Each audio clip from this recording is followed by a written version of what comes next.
Vamos lá, gente. Isaías, capítulo 40, do verso 28 até o 31. Eu vou ler na Nova Almeida atualizada. Isso vai ser o nosso ponto de partida e o trilho da nossa reflexão hoje. O texto sagrado diz assim: será que você não sabe, nem ouviu, que o eterno Deus, o Senhor, o Criador dos confins da terra, nem se cansa, nem se fatiga? A sabedoria dele é insondável. Ele fortalece o cansado e multiplica as forças ao que não tem nenhum vigor. Os jovens se cansam e se fatigam, e os moços de exaustos caem. Mas os que esperam no Senhor renovam as suas forças. Sobem com asas como águias. Correm e não se cansam. Caminham e não se fatigam. Eu vou pedir a gentileza de você repetir comigo a declaração do verso 29 e depois a do 31. Se você puder, me acompanha com gosto e vontade. Diga comigo: ele fortalece o cansado e multiplica as forças ao que não tem nenhum vigor. Agora o verso 31, diga: os que esperam no Senhor renovam as suas forças. Meu Deus, suplicamos que mais do que informação, o Senhor possa tocar as nossas vidas, que o sopro de vida do Teu Espírito Santo nos toque de uma forma especial. Que a Tua palavra, além de formação, produza não apenas a fé necessária, mas trabalhada e aplicada de forma personalizada pelo Teu Espírito, produza em nós correspondência. Nós oramos desde já agradecidos por aquilo que o Senhor fará, em nome do Senhor Jesus. Amém.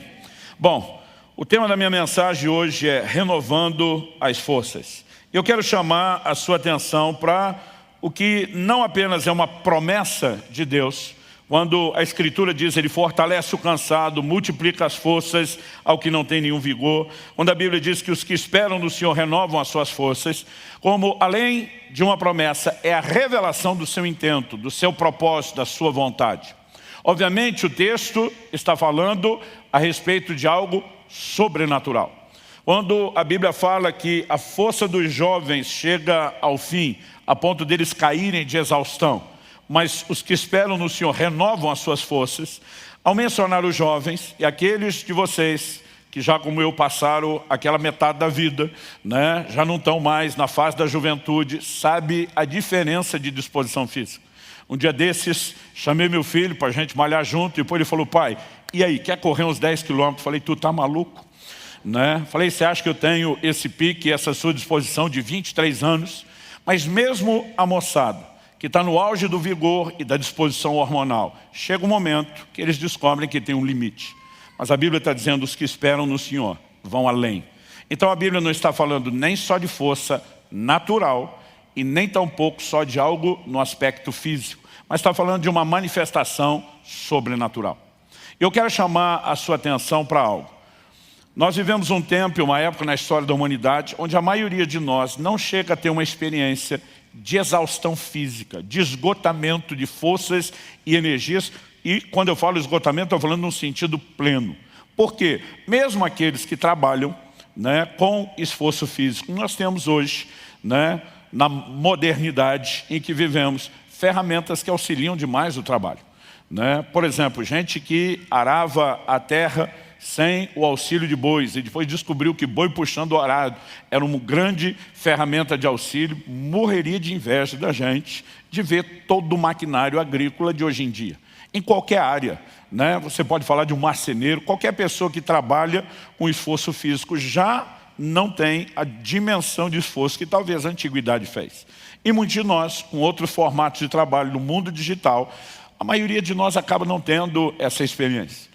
Né? Talvez possa haver um ou outro atleta de alta performance, mas a maioria de nós talvez vai dizer: nunca conheci o esgotamento físico.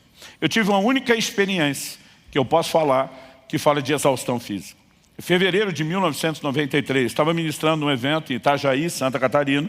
Eu lembro que o evento terminava, acho que no domingo pela manhã, e a gente se programou ali no final da manhã, para o começo da tarde, ir para a praia. Tinha um grupo de irmãos que tinham vindo de Goiânia, né, um dos poucos estados do Brasil aí, que a gente fica sempre brincando com eles: vocês não têm mar, como se fosse uma grande coisa da qual se orgulhar. E eles resolveram que queriam conhecer o mar, nunca tinham tido contato com o mar. Quando nós chegamos, a praia estava toda sinalizada pelos bombeiros com bandeira vermelha, o mar estava de ressaca, mas apesar do perigo, eu falei para um irmão, um morador local que estava nos ajudando, falei, cara, essa turma nunca pisou na areia do mar, nunca viu o mar, nós temos que dar alguma coisa para eles. Ele falou, pastor, então vamos nesse lugar aqui. E aí quando nós entramos, estava mais ou menos assim, com água até só perto da cintura, porque ele estava preocupado. A gente não ficou 10, 15 minutos, ele falou para mim, pastor, eu conheço muito bem essa praia. Ele falou, do jeito que o mar começou a puxar, em 10, no máximo 15 minutos, essa turma não sai mais, mesmo quem sabe nadar. Eles não estão acostumados com isso. Eu acho melhor a gente mover esse grupo todo por precaução para aquele lado, deixar eles ainda mais no raso. Eu falei, vamos ter todo cuidado. Movemos o time todo. Tinha um cara que não era do grupo, estava conosco. Mas ele não quis sair conosco. Estava inclusive com uma prancha de buddy-buddy. A gente pensou, esse é o único que não tem como afogar, está com a prancha. E saímos. Mas daqui a pouco, entre o barulho de uma onda e outra, eu estou ouvindo gritos, e eu olho na direção de onde nós saímos, está um cara lá se debatendo. Eu não vi mais a tal da prancha, mas parecia ser o cara que não quis sair com a gente, e ele está desesperado pedindo por ajuda. Aquilo me deu um rompante que eu não conseguia pensar. Falei para a turma, estou indo buscar. Aquele morador falou, pastor, não vá. Já está difícil sair sozinho. O que dizer trazer alguém. O senhor não vai conseguir. Ele falou, eu vou chamar o bombeiro. Eu falei, então chama o bombeiro para tirar nós dois, que eu vou tentar trazer esse cara até onde der. Né? Eu não conseguia pensar naquela hora, mesmo não tendo a experiência dele. E eu fui nadando na direção do cara. Não me deu muito trabalho, porque dizem que o perigo nessa hora é que o cara no desespero agarra em você, afoga os dois. Ele estava bêbado, mas pensa um cara bêbado. Eu só lembro de ter chegado assim perto, já sentindo o bafo, e ele dizendo, agora vai morrer nós dois. Eu falei, está amarrado em nome de Jesus. E eu tentava nadar, trazer aquele cara de volta. E apesar dele não dar trabalho, ele também não ajudava muito. E eu não conseguia muita coisa. E de repente eu vi que minhas energias estavam se esvaindo, se acabando. E eu comecei a orar, falei, Senhor, não sei qual foi aquela manha do Pedro andar em cima d'água, mas eu preciso de ajuda, eu preciso de ajuda, eu preciso de ajuda. E de repente eu percebi que o mar puxava muito mais por baixo do que por cima, e me deu um insight. Cada onda que vinha, eu jogava ele por cima com a onda, nadava na direção dele. Desse jeito eu consegui trazer ele até a metade. Foi o tempo dos bombeiros entrarem e tirarem nós dois. Por quê? A hora que eles entraram, eu já estava no limite da exaustão. Para você ter ideia, né? Mesmo que ele tenha nos puxado até o raso, eu não conseguia do raso andar até a parte seca. Era um nível de exaustão que mal dava para segurar o joelho, né? Mal dava para levantar as mãos. Eu nunca experimentei isso na minha vida, nem antes nem depois. Os caras literalmente, do raso, tiveram que me carregar, me deixar na areia, até que eu conseguisse me recompor. Não estou falando apenas do fôlego, né? Mas realmente de um nível de exaustão profunda. A maioria de nós nunca viveu isso. Mas mesmo uma experiência como essa, você resolve com uma noite de sono, quando você tem um nível de exaustão muscular, talvez alguns dias de reparação do tecido muscular, mas o descanso resolve. Agora, quando a Bíblia está falando de Deus que dá força ao cansado, o foco, particularmente eu acredito que não tem a ver com a questão física, mas principalmente com o que eu quero denominar aqui de cansaço interior. Esse é o primeiro ponto que eu quero destacar. Existe um cansaço que é interior, não é exterior. Ele não é físico. Então, por exemplo, em Isaías, no capítulo 35, nos versículos 3 e 4, a Bíblia diz, fortaleçam as mãos frouxas e firmem os joelhos vacilantes. Digam aos desalentados de coração, sejam fortes, não tenham medo. Eis aí está o Deus de vocês, a vingança vem, a retribuição de Deus, Ele vem para salvar vocês. Apesar de usar um exemplo de exaustão física, tipo aquele estado que eu estava de não conseguir sair da praia, joelho trôpego, mão frouxa, você mal consegue levantar os braços, não firma mais os joelhos. O texto na sequência diz, digam aos desalentados de coração. Ou seja, ele usa o exemplo de exaustão física, mas para falar de um cansaço interior. Além do texto de Isaías, nós temos declarações como a do profeta Jeremias. Em Jeremias 31, 25, falando da parte de Deus, o profeta diz assim, porque satisfarei a alma cansada e saciarei toda a alma desfalecida. Ele fala de uma alma cansada e de uma alma desfalecida. Ou seja, o cansaço de alma, um desfalecimento interior é o que está em questão. Essa linguagem também é usada no Novo Testamento. Em Mateus 11, 28, Jesus diz, venham a mim, todos vocês estão cansados e sobrecarregados, e eu os aliviarei. Que cansaço é esse? No verso 29, o seguinte, Jesus diz, tomem sobre vocês o meu jugo e aprendam de mim, porque eu sou manso e humilde de coração, e vocês acharão descanso para a sua alma. E diz, vem a mim o cansado, e ele vai encontrar descanso para a sua alma. Então ele está falando de um cansaço de alma interior. Em Hebreus, no capítulo 12 e no versículo 3, a Bíblia diz assim, para que não vos fatigueis, desmaiando em vossa alma. Essa expressão, ou a palavra empregada no original grego, traduzida como fatigueis, é a palavra kamno, ela significa tornar-se ou estar exausto. Está falando assim de fadiga no mais profundo nível. E depois, quando ele diz desmaiando em vossa alma, a expressão traduzida desmaiando, eclu, significa estar enfraquecido até exaustão, tornar-se fraco, estar cansado. Era usado também no sentido metafórico para falar de desanimar ou perder a esperança. Então fala de pessoas que podem chegar a esse ponto, né, de uma profunda exaustão da alma, cansaço interior. Acredito que há muitas razões pela qual isso que às vezes eu e você chamamos de desânimo, de desmotivação, de abatimento, se manifeste. No contexto específico de Hebreus capítulo 12, que ele fala de não se fatigar desmaiando na alma, ele está falando da luta contra o pecado. Eu e você travamos batalhas com a nossa própria carnalidade. Mas nós olhamos outros desenhos nas Escrituras e podemos incluir, né, circunstâncias contra as quais estamos lutando e que geram desgaste. Mas nem sempre o cansaço tem a ver apenas com dificuldades que passamos, com coisas ruins que não aconteceram. Às vezes esse cansaço interior vem do fato de que as coisas boas que esperamos ainda não aconteceram. Mesmo que não seja necessariamente algo ruim acontecendo, a espera, o livro de Provérbios diz que a esperança adiada, ela entristece o coração.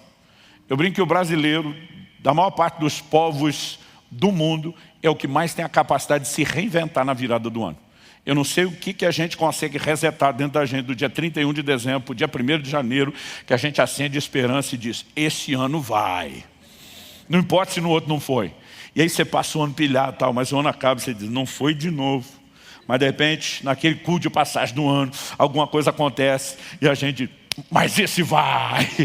E aí não vai de novo, né? E depois no outro você diz, mas esse vai. Em algum momento, depois do 3º ou 4º ano, alguns de nós começamos a perder aquela empolgação da virada, porque é algo que o próprio manual do fabricante diz que acontece comigo e com você. A esperança adiada, ela entristece o coração.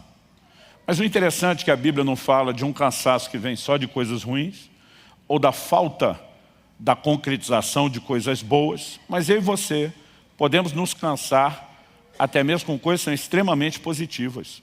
Por exemplo, em Gálatas, no capítulo 6, no versículo 9, a Bíblia diz, e não nos cansemos de fazer o bem, porque no tempo certo faremos a colheita. Ele diz, se não desanimarmos.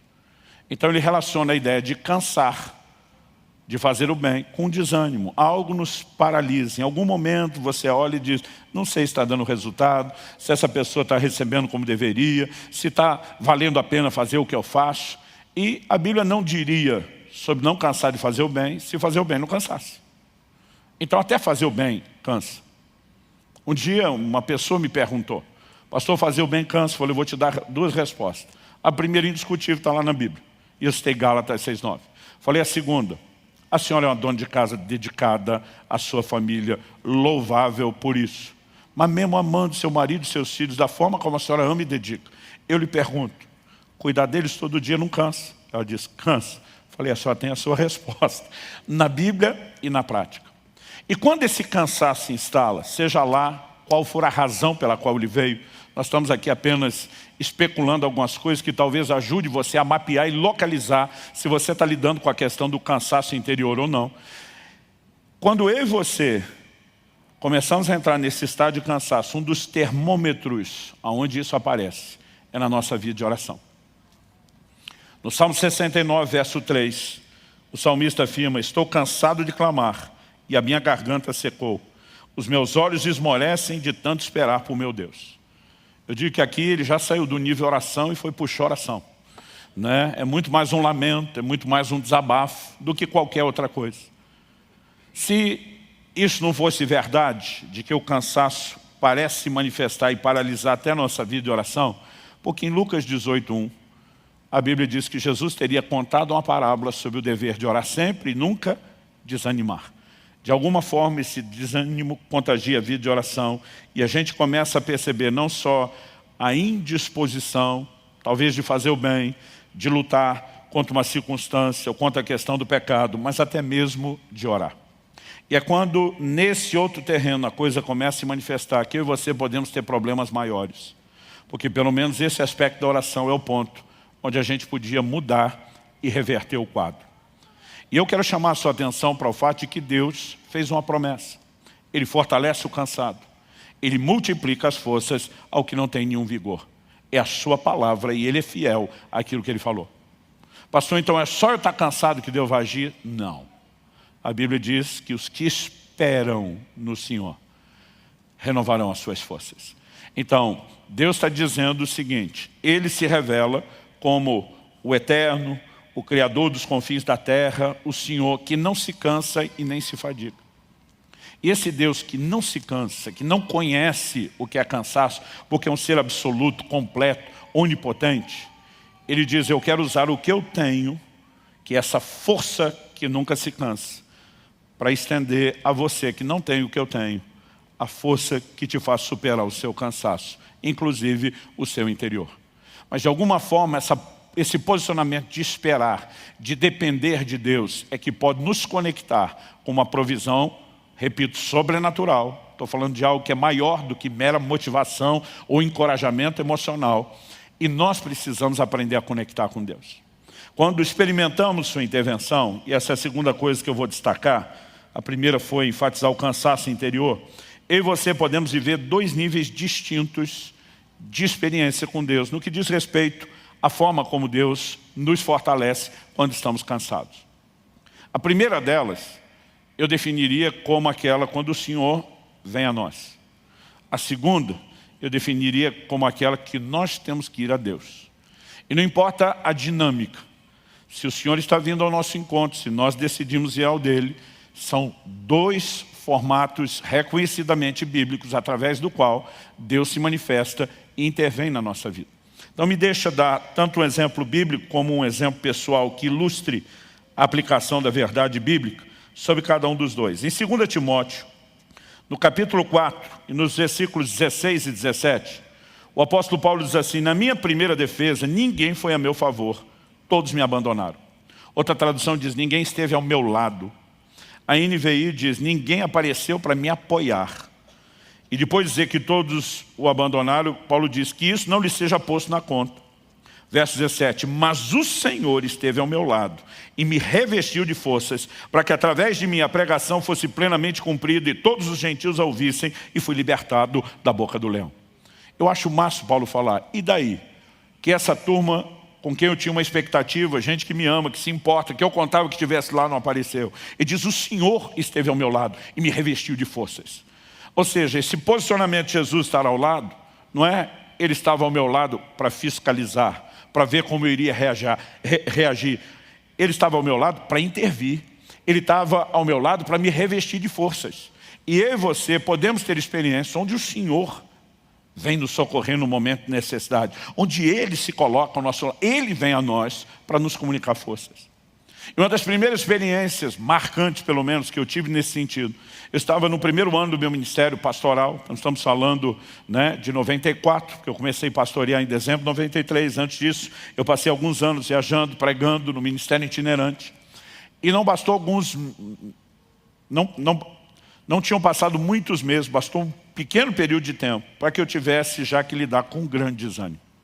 Foi uma somatória de circunstâncias, lutas e desafios pessoais, que envolvia inclusive o recentemente ter deixado a casa dos pais, morar no estado e num lugar longe, numa época que a comunicação era complicadíssima e dificílima, né? Some-se a isso outros problemas e crises que eu mesmo vim enfrentando, os desafios de um ministério pastoral que era diferente de quem vivia no itinerante, só de conferência de avivamento em conferência de avivamento, agora ajudar os crentes a lidar com os problemas, você ter a realidade do dia a dia, de gente que você investe e não corresponde, aquilo tudo foi somando. Eu lembro de uma manhã que eu acordei para lá de desanimado. Eu lembro que uma das primeiras coisas que eu falei para Deus quando acordei foi a seguinte, falei, a tua palavra diz que o Senhor está conosco todos os dias até a consumação do século. E eu sei que a tua palavra é que é a verdade e não o meu sentimento. Mas deixa eu ser honesto com o Senhor a respeito de como eu estou me sentindo. Já aprendi há muito tempo a ser honesto com Deus. Até porque mesmo que você não seja, Ele sabe como você está. Né? Então eu falei para Ele, a sensação que eu tenho é que o Senhor me jogou nessa cidade, trancou a porta por fora, engoliu a chave, se mandou e me largou aqui sozinho. E não tem nem como fugir daqui. E eu falei para Deus, o sentimento é de abandono. Falei, eu sei que isso não é verdade, mas eu não estou conseguindo alinhar a minha emoção com a verdade da palavra e quero ser honesto.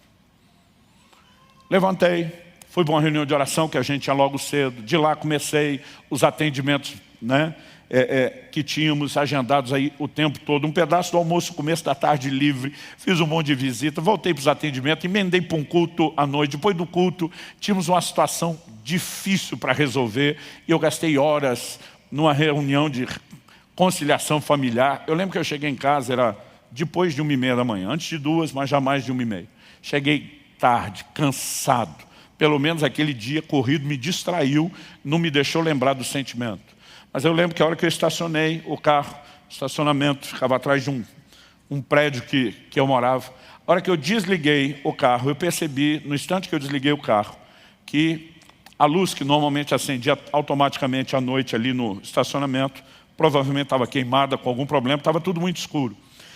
Tão escuro a ponto de, naquela época, você não fechava carro no controle, era na chave. Né? A ponto de eu ter dificuldade de localizar ali a fechadura para conseguir. Enquanto naquela missão no escuro, tentando fechar o carro com a chave, uma voz rouca e cavernosa ressoa atrás de mim. Você está cansado. Eu já ia virar repreendendo o Satanás.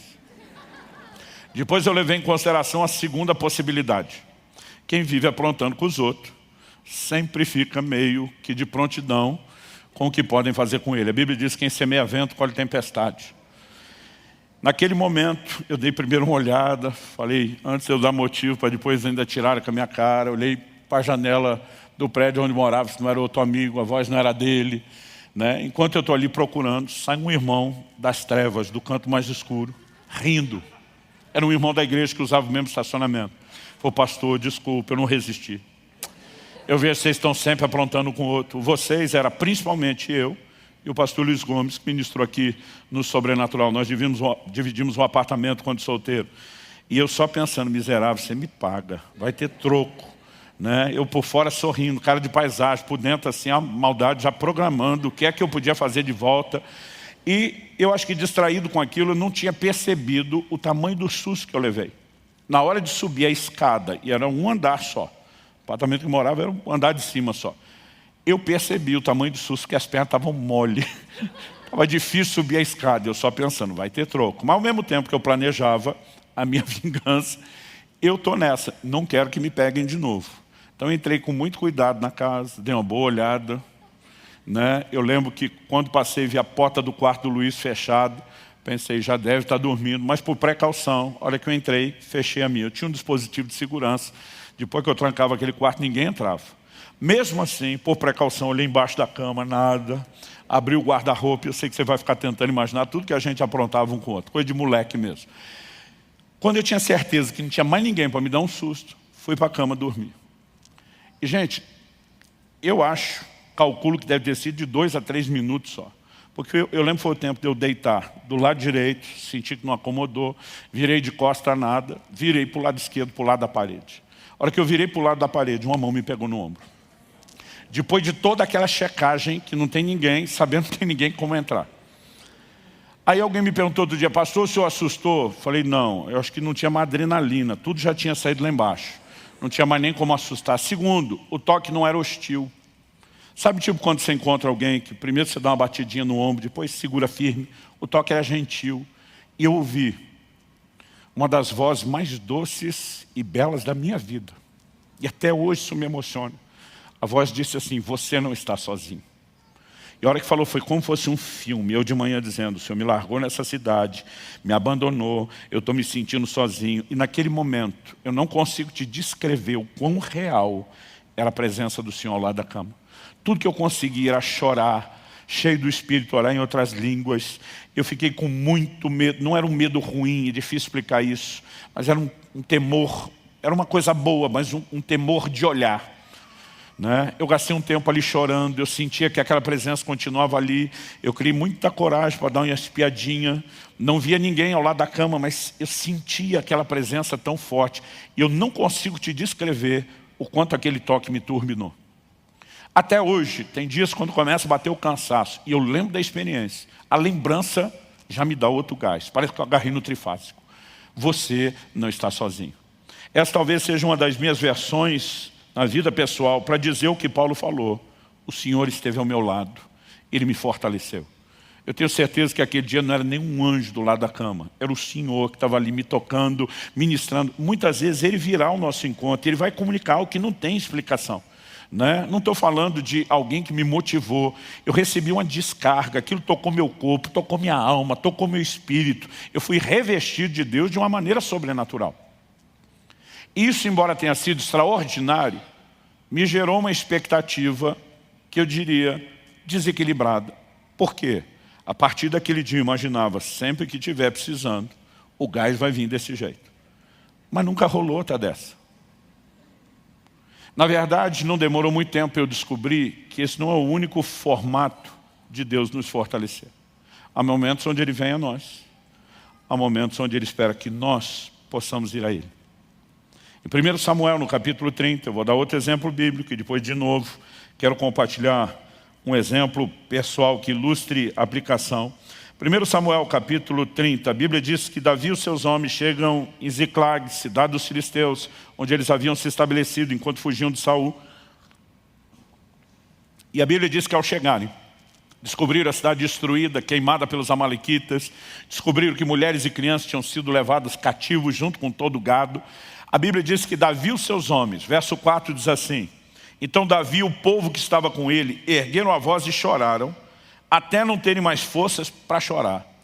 Aqui, gente, não é que eles não tinham força para reagir, eles não tinham força para continuar chorando. Você consegue imaginar o nível de abatimento dessa turma? E a situação que parecia não poder piorar, deu sinais de que pioraria. Anos atrás eu ouvi uma frase que nunca saiu da minha cabeça. Foi uma pessoa dizendo, quando eu achei que tinha chegado no fundo do poço, descobri que o fundo do poço tinha porão, dava para piorar. O verso 6 diz assim, Davi ficou muito angustiado, não só pelo que aconteceu, a Bíblia diz, pois o povo falava de apedrejá-lo, porque todos estavam amargurados, cada um por causa de seus filhos e suas filhas. O texto diz assim, mas Davi se reanimou no Senhor seu Deus. A NVI traduziu, Davi, porém, fortaleceu-se no Senhor seu Deus. No momento em que não tinha força nem para chorar, a Bíblia não fala do Senhor se colocando ao lado de Davi, como fez com Paulo. Mas Davi naquele momento disse, se eu não correr para Deus, o que já está feio vai piorar. E a Bíblia diz que ele toma uma decisão, ele se fortaleceu no Senhor seu Deus. Ele não apenas encontra forças para lutar, a história mostra que ele consegue animar os seus homens, eles saem no encalço dos amalequitas, não apenas numa missão de vingança, eles resgatam tudo e todos que se perderam. A história termina com uma intervenção de Deus, mas foi necessário alguém decidir ir ao encontro do Senhor e dizer, eu vou encontrar forças para lutar. E essa segunda forma de Deus agir, a experiência que para mim ficou mais clara, em termos da didática, do aprendizado, né, de que não só ela é importante, mas é um dos formatos que Deus usa, aconteceu no parto do Israel, nosso primeiro filho. Um tempo antes, um dia eu estava orando e o Espírito Santo falou comigo, né, ora e jejua, você vai experimentar uma grande batalha na hora do parto. E quando falo sobre jejum, principalmente, eu conto sobre isso. Eu passei 6 dias em jejum, orando, intercedendo pelo meu filho. E eu só encerrei o jejum quando eu tive um testemunho interior de vitória. Aquela sensação, essa batalha está ganha, essa batalha foi vencida. Mas Deus não me disse, ore e jejua para não ter a guerra na hora do parto. Ele disse, ore e jejua porque você vai ter a guerra. E quando veio aquele testemunho de venci, eu não entendi que quando a guerra chegasse ela estava ganha. Eu só entendi, não vai ter mais. Mas no dia do parto, ouvi a tal da complicação. Palavra dos próprios médicos estavam lá, meu filho só sobreviveu por um milagre.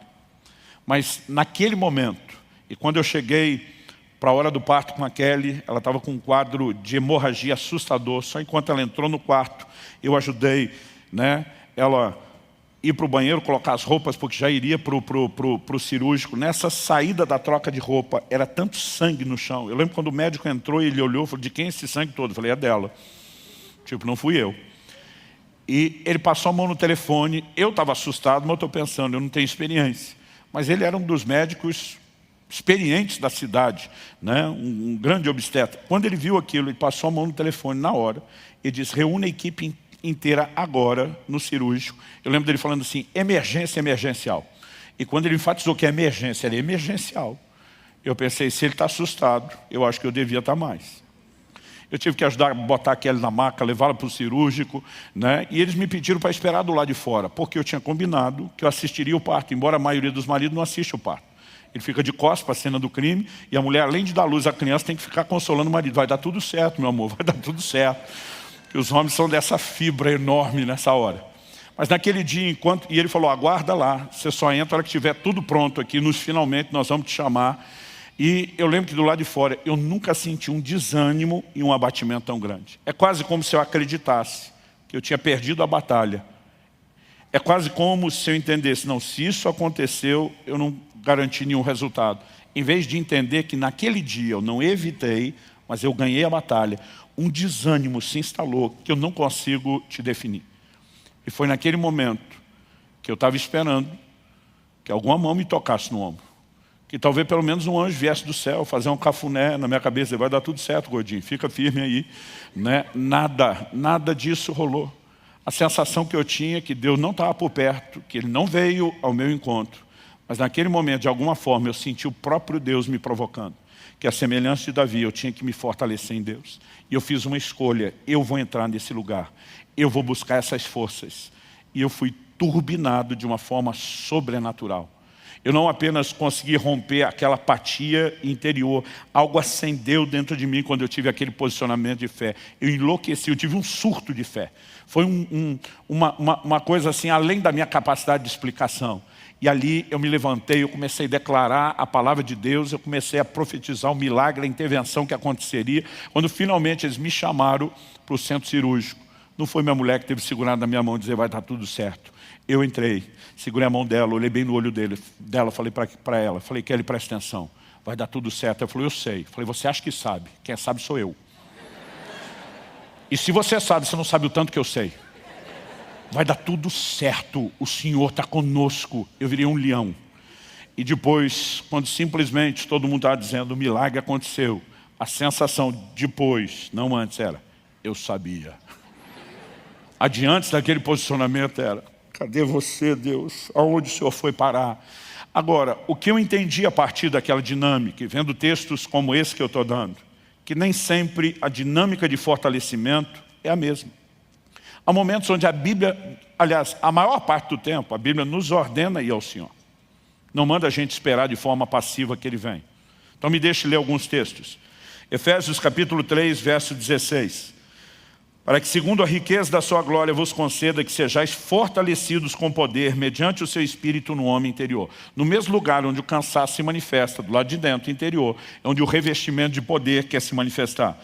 Efésios 6,10 diz, quanto ao mais, sede fortalecidos no Senhor e na força do seu poder.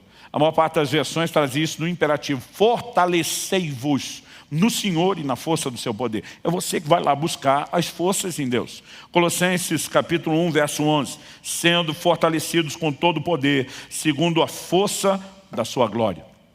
A verdade é que a maioria das circunstâncias, eu e você vamos descobrir que nós estamos numa espécie de batalha de improviso. A gente não se sente pronto para ela. Nem em situações como a minha, quando Deus ainda avisou que haveria uma batalha, de alguma forma a gente parece criar uma fantasia e dizer, não vai ser bem assim. E a sensação muitas vezes é que a gente é pego de surpresa, de improviso. Quando eu falo de improviso parece que você tem que lutar, de uma forma para a qual você não sente que está preparado, né? E quando eu falo preparado, não é nem só treinado, você não parece não ter os recursos. Isso sempre me faz lembrar de uma declaração de Deus, que está lá no livro do profeta Joel, no capítulo 3, versículos 9 e 10. Deus diz: proclamem isso entre as nações, declarem guerra santa e convoquem os valentes. A palavra valente aqui não é só um corajoso, está falando de um guerreiro, de alguém que se dispõe à luta, né? Nós sabemos pelo contexto, o texto diz assim, que todos os homens de guerra se apresentem e se preparem. Transformem suas lâminas de arado em espadas e as suas foices em lanças.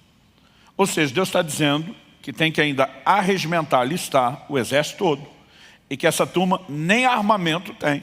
Eles vão improvisar.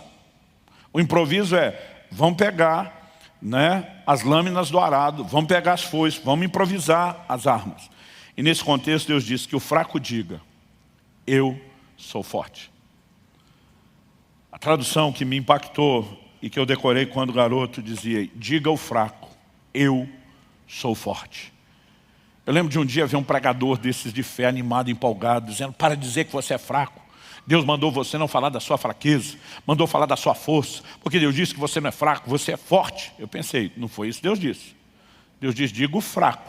Se Ele chamou a gente de fraco, até Ele está dizendo que a gente é fraco mesmo. E se não te avisar, eu quero te avisar. Isso que você é, fraco, fraquinho ou fracote. Escolhe qualquer um deles. Só que Deus diz: você não vai falar de quem você é sozinho ou naturalmente. Porque Deus está dizendo: você não vai passar guerra sozinho. Você está entrando numa guerra comigo. Então você não está entregue ou vendido à sua própria sorte, aos seus recursos ou à falta deles. Deus está dizendo: porque eu vou me unir a você. E minha força é muito maior do que sua fraqueza. Sua fraqueza vai ser diluída, vai desaparecer no meio da minha força. Então Deus está dizendo: mude o seu discurso, porque você não está sozinho. Então mesmo em batalhas de improviso, eu e você podemos ter um discurso. Nós temos um Deus que fortalece o cansado, que multiplica as forças ao que não tem nenhum vigor.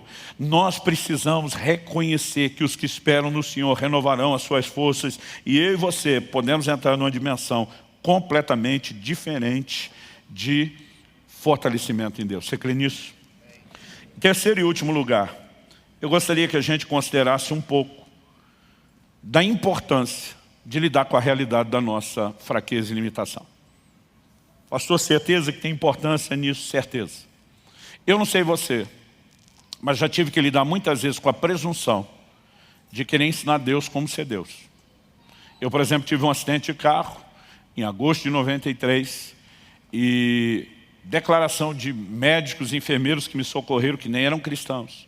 Ele dizia: teu santo é forte, alguém lá em cima vela por você, né? Me explicaram: olha, a pancada que você teve, nesse lugar que nós tivemos que fazer todas as estruturas, que é o lugar de hematoma dos cortes, que é a região da fonte, uma pancada forte é fatal. Nós sabemos que a sua foi muito forte. Os resultados da tomografia são esse aqui, me apresentaram. Eles disseram: a gente não entende, honestamente, como você está vivo, como você não entrou em coma, com esse nível de traumatismo craniano e com essas evidências. Eu lembro que um dos enfermeiros dizia: nós tivemos que reconstruir mais de metade da sua pálpebra esquerda. Ele falou: não consigo imaginar o que quer que seja que rasgue isso. Eu imagino que foi o óculos na pancada. Ele falou: eu não consigo imaginar o que quer que tenha rasgado de tal forma a sua pálpebra, de qualquer ângulo, que não tenha tocado seu globo ocular e vazado ele, você perdido a vista, né? Então todo mundo só falava de milagre, milagre, milagre. Eu lembro que eu falava para Deus: milagre por milagre, já que o Senhor vai fazer um, não podia ter arrumado o carro lá em cima na estrada, em vez de ele cair na ribanceira? Em vez de só ser grato por aquilo que Ele tinha dado, eu estava dizendo: o Senhor não podia ter feito melhor? Agora, será que só eu, que já tive esse tipo de dificuldade, ou alguns de vocês também tentaram ensinar Deus a ser Deus? Uma das coisas que me incomodava é dizer: Deus, o Senhor está aí, dizendo que você não se cansa, não se fatiga. Mas o Senhor nos fez de um jeito que a gente se cansa e fatiga. O Senhor não podia ter feito a gente mais parecido com o Senhor? Seres incansáveis, indesanimáveis. E eu lembro que numa época dessa que eu estava nessa presunção de tentar ensinar Deus a ser Deus, eu comecei a entender uma perspectiva bíblica que envolve outros aspectos. A minha e a sua fraqueza, ela precisa ser continuamente, para mim e para você, um lembrete da nossa insuficiência. Precisa gerar em mim e em você um senso de dependência da suficiência de Deus. Imagino que se eu e você fôssemos incansáveis e indesanimáveis, não demoraria muito tempo a gente ficar para lá de besta, orgulhoso, arrogante, presunçoso e virar as costas para Deus. Deus deseja partilhar o que Ele tem, o Deus que não se cansa, que não é vencido pelo cansaço, sim. Como? Não nos fazendo sem necessidade dEle, mas nos suprindo com a necessidade que nós temos dEle. Ele nos fortalece o tempo todo. E Ele sabe exatamente o que Ele fez e como fez. A perspectiva que a Bíblia aborda sobre essa questão das nossas fraquezas, normalmente é essa. Dá uma olhada comigo no que Paulo disse em 2 aos Coríntios, no capítulo 1, eu vou ler do versículo 8 até o versículo 10. O apóstolo diz assim: porque não queremos, irmãos, que vocês fiquem sem saber que tipo de tribulação nos sobreveio na província da Ásia. Foi algo acima das nossas forças, a ponto de perdermos a esperança até da própria vida.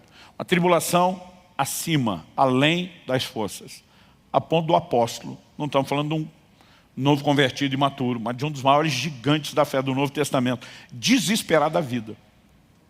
Mas ele diz no verso 9, de fato tivemos em nós mesmos a sentença de morte, para que não confiássemos em nós mesmos. Observe essa frase. Para que não confiássemos em nós mesmos, e sim no Deus, que ressuscita os mortos, o qual nos livrou e ainda livrará de tão grande morte. Nele temos esperado que ainda continuará a nos livrar. Paulo diz, nesse cenário de fraqueza, de muitas vezes desesperar, e diz, eu aprendi que não posso confiar em mim. Esse é um lembrete da minha insuficiência, da minha incapacidade. Isso gera em mim, diz Paulo, um senso de dependência daquele que é todo suficiente, daquele que é capaz. Quem está entendendo, diga amém.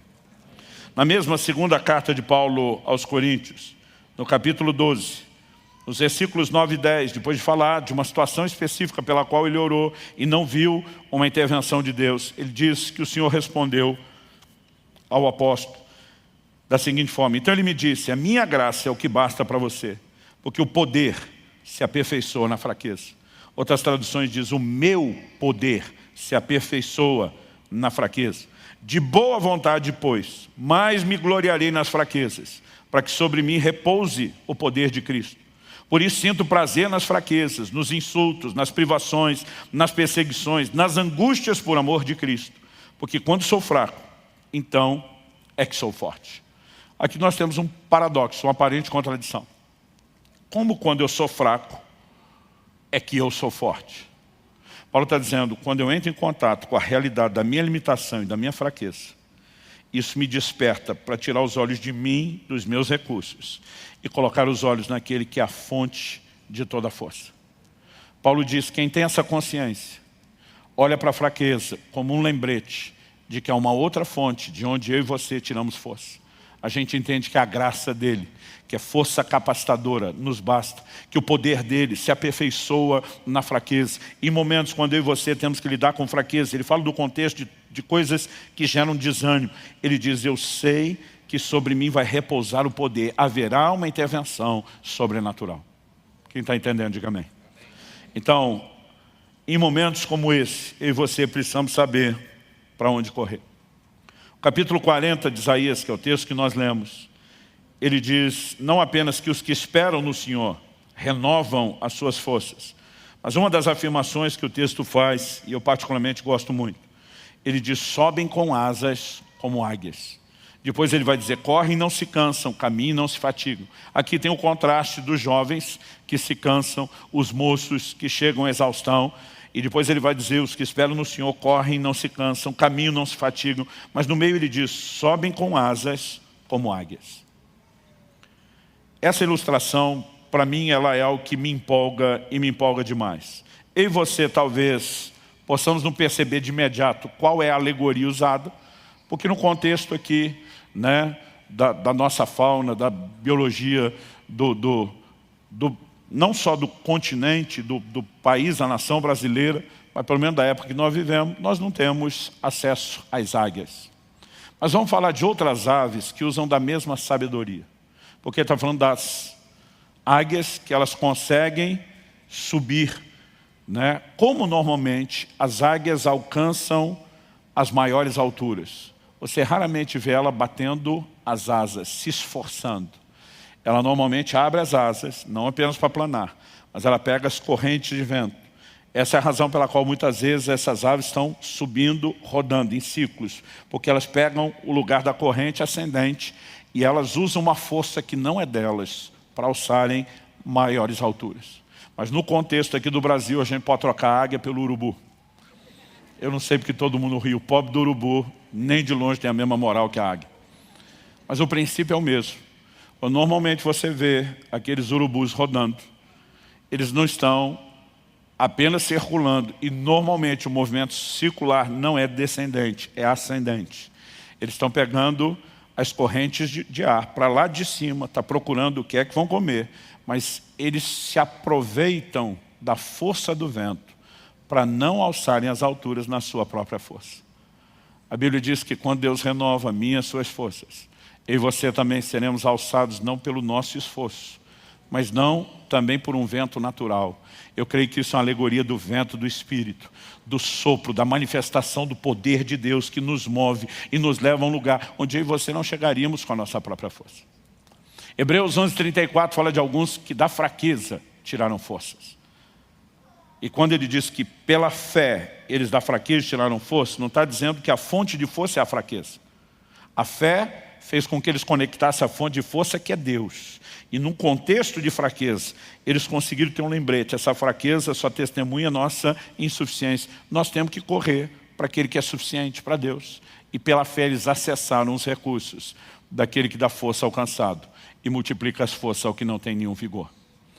Quando eu e você esperamos no Senhor, e essa ideia de esperar fala de um posicionamento de confiança e também de dependência, eu e você podemos acessar forças sobrenaturais. Quem está entendendo, diga amém. Então, para concluir, quando reconhecemos que são os que esperam no Senhor, que renovam as suas forças, precisamos entender como essa dependência em termos práticos funciona. A Bíblia fala de alguns usando fé, mas como exatamente isso funciona? Eu tenho entendido que uma das coisas que eu e você precisamos é crer em Deus a despeito das circunstâncias. A Bíblia fala que quando a vida dos dois, daquele casal, começou a desmoronar em todas as áreas, a mulher de Jó tem um comportamento e Jó tem outro completamente diferente. Tem gente que culpa as circunstâncias por aquilo que ele está vivendo.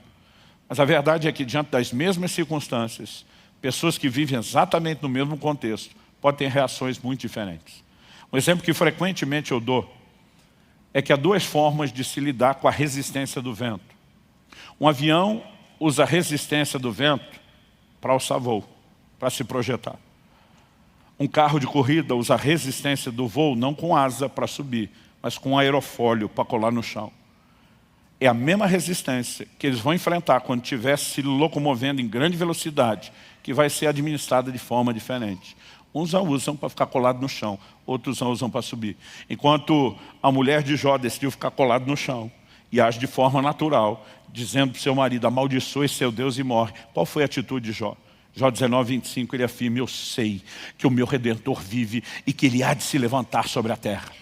Ele está olhando para aquelas circunstâncias terríveis, ele está dizendo, meu Deus não é definido pelo que eu enfrento, eu não vou reagir apenas emocionalmente ao que eu estou sentindo diante disso, eu vou crer em Deus, eu vou acessar os recursos divinos.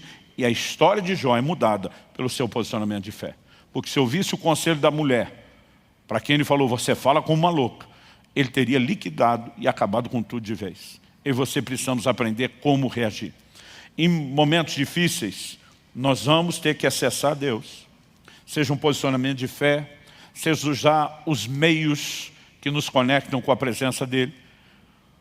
A Bíblia diz em Atos, no capítulo 16, que Paulo e Silas foram presos, passaram por um julgamento sumário, injusto, foram açoitados, estavam com os pés pendurados no tronco, ninguém tratou as feridas. A maioria dos crentes já estaria, no mínimo, murmurando, reclamando e falando para Deus de abandono.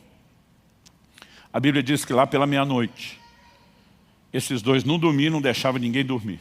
A Bíblia diz que eles oravam e cantavam louvores. Eu não sei exatamente qual foi essa dinâmica, mas eu fico tentando imaginar, uma vez que Tiago 5,13 dá uma instrução prática para os crentes aqui dos primeiros dias. Tiago diz assim, se alguém está aflito, ore. Se alguém de vocês está contente, cante louvores. Imagina Paulo e Silas conversando, e Paulo fala para Silas, estamos na prova. Silas diz, pois é. Ele diz, a aflição está pesada. Outro diz, verdade. Ele diz, bora orar, que é isso que um aflito tem que fazer. Porque se a gente ficar alimentando a fraqueza, é ela que se fortalece. Eles estão dizendo que a fraqueza se fortalece. Mas se a gente se fortalecer e se alimentar daquele que nos dá força, o caminho é diferente. Eu imagino que os dois começaram a orar. Mas em algum momento, imagina um falando para o outro, mas nós não estamos só aflitos, nós também estamos felizes. O outro diz, é verdade, Deus está conosco mesmo nesse momento difícil. Nós ainda temos o privilégio de estar vivendo isso por causa do Evangelho. Bora adorar também, bora adorar também. Eu vi um pastor uma vez apresentar a teoria, eu ri muito, sabia que ele estava brincando, mas isso me fez lidar com a coisa de uma forma mais divertida. Ele disse que quando os dois começaram a cantar, isso explica porque houve o terremoto naquela cadeia. Porque a Bíblia diz que os céus são o trono do Senhor, mas que a terra é o estrado dos seus pés. Ele diz que à medida que aquele louvor foi subindo, Deus foi entrando no ritmo da música e começou a bater o pezinho dele.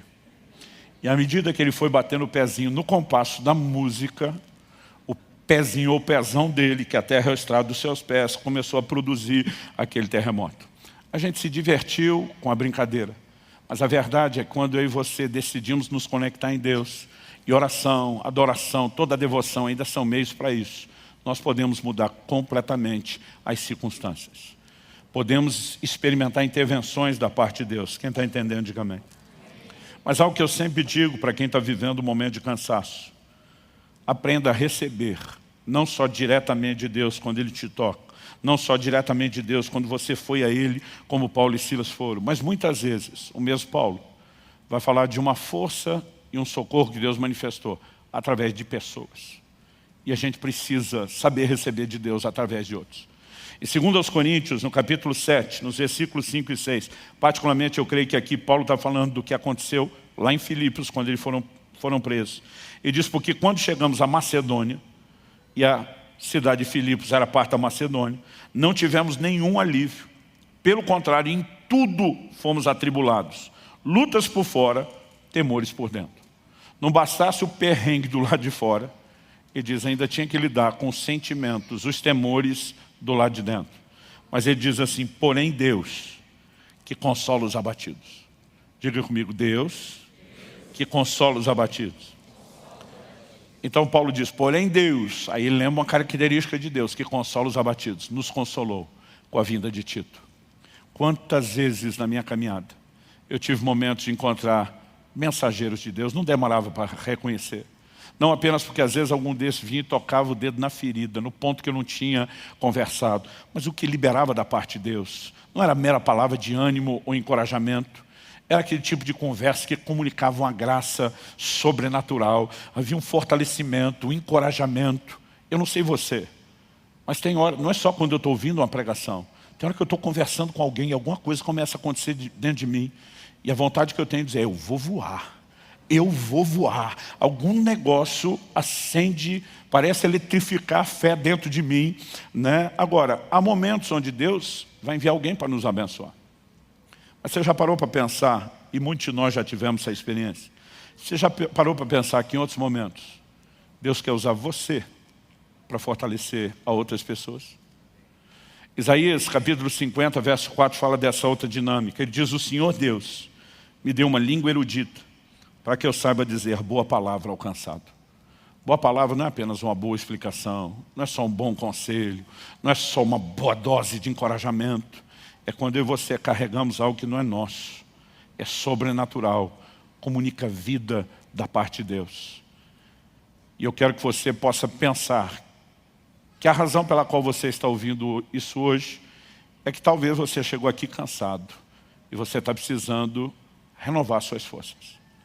Mas talvez Deus esteja te abastecendo para que você leve algo para outras pessoas que estão cansadas. E as duas opções podem ser parte do propósito que Deus tem para você. Eu queria que você ficasse em pé para parecer que está acabando.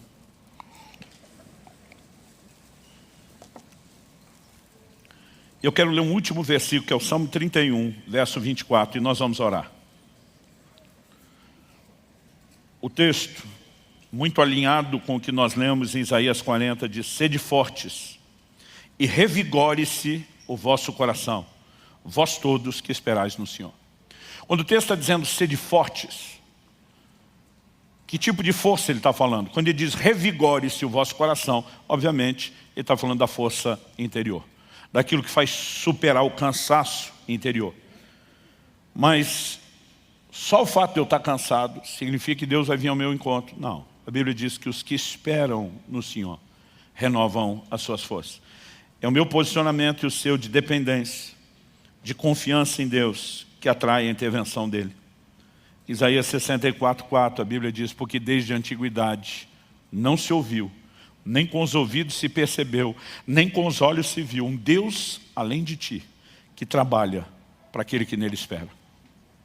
Há momentos onde eu e você chegamos para Deus e a gente simplesmente diz: estou abrindo falência, não tem mais nada o que fazer, só me resta esperar no Senhor, confiar no Senhor. E a Bíblia diz que Deus trabalha a favor daquele que nele espera. Ou seja, nós não apenas podemos ser fortalecidos, mas nós podemos ver Deus se mover. Esse fortalecimento é sobrenatural. Tem pessoas que vivem apenas de encorajamento humano, combustível emocional. Isso parece aqueles brinquedos de criança de antigamente, antes da época da pilha, que você tinha que dar corda. Alguém dessa época ou só eu? Ainda bem, obrigado. Aí você dava a corda, saía lá o brinquedinho, mas aí acabando a corda, ele ia diminuindo o movimento e parava. E se você quisesse vê-lo mexer, tinha que dar corda de novo. Tem gente que precisa que alguém dê corda nele todo dia. O que nós estamos falando é mais do que encorajamento emocional, e não estou dizendo que ele não tem a sua importância, mas nem de longe ele se compara com uma descarga do poder de Deus, com o vento do Espírito soprando debaixo das suas asas, te fazendo subir como águia. Aí a conversa é outra. Eu gostaria que nós tivéssemos alguns momentos, alguns minutos nesse momento final, onde nós pudéssemos orar não por protocolo de fim de reunião, mas onde a gente pudesse de fato se expor. Eu creio que você deve estar percebendo o que eu estou percebendo em todos os nossos 4 cultos. Há uma presença do Espírito de Deus nesse lugar. Há um toque divino à sua disposição. E nós podemos receber de Deus agora. Talvez você tenha a oportunidade de ter o Senhor vindo ao seu encontro e te tocando hoje. Talvez você tenha a oportunidade de entender: não, Ele está me chamando e quem vai a Ele sou eu. Talvez você precise ser fortalecido agora. Talvez Ele apenas esteja te preparando para algo que você vai enfrentar daqui a um tempo. Talvez Ele esteja te instruindo para te usar na vida de outras pessoas. Talvez seja a soma de tudo isso. Mas de qualquer forma, nenhum de nós tem uma desculpa a dizer: eu não preciso desse momento de oração. Eu quero que você não apenas peça: Espírito Santo, me ajude, me dirija na aplicação prática disso. Mas eu gostaria que você orasse dizendo: Senhor, eu quero o toque do Teu Espírito na minha vida. Eu quero a manifestação do Teu poder na minha vida. E fale com Deus do seu jeito, da sua maneira. Eu pedi para você ficar em pé por hábito. Você ora como você achar melhor, em pé, sentado, de joelho. Mas eu quero que nos próximos minutos você ore. Eu vou fazer uma oração por você, mas eu não quero você prestando atenção na minha oração. Faça a sua. Espírito Santo, Tua palavra foi comunicada. E nessa hora, nós contamos com a ação do Senhor de uma forma única, singular, diferenciada. Vem sobre os meus irmãos e irmãs. Nós clamamos pelo Teu sopro de vida, aquele mesmo sopro registrado em Ezequiel no capítulo 37, que vivificou aquele vale de ossos secos e o transformou num grande exército. Pai, nós sabemos que o Senhor está arregimentando os seus soldados. Nós sabemos que o Senhor está levantando um exército que será vivificado pelo Teu Espírito. E eu oro por cada um nesse lugar. Eu oro por cada um dos meus irmãos e irmãs. Eu oro pelo sopro do Teu Espírito. Que essas correntes de ar que no natural fazem com que a águia suba às alturas, que isso tenha o seu paralelo no sopro do Espírito, nos levando, ó Deus, a um lugar onde pelas nossas forças não chegaríamos. Nós oramos hoje que a mão do Senhor nos toque. Nós falamos a manifestação desses recursos sobrenaturais, daquilo que nos leva além do vigor dos jovens, além da força e da disposição física dos moços. Pai, nós oramos por esse santo combustível celestial. Mais do que encorajamento emocional, nós oramos por uma descarga de poder, nós oramos pela provisão do alto, nós oramos por renovação das forças, em nome de Jesus. Toca-nos, envolve-nos, permita-nos desfrutar não só do fortalecimento, mas da doçura da Tua presença. Nós clamamos em nome de Jesus, em nome de Jesus. Fale com Deus. Ore como se tudo dependesse desse momento de oração. Se exponha a Ele.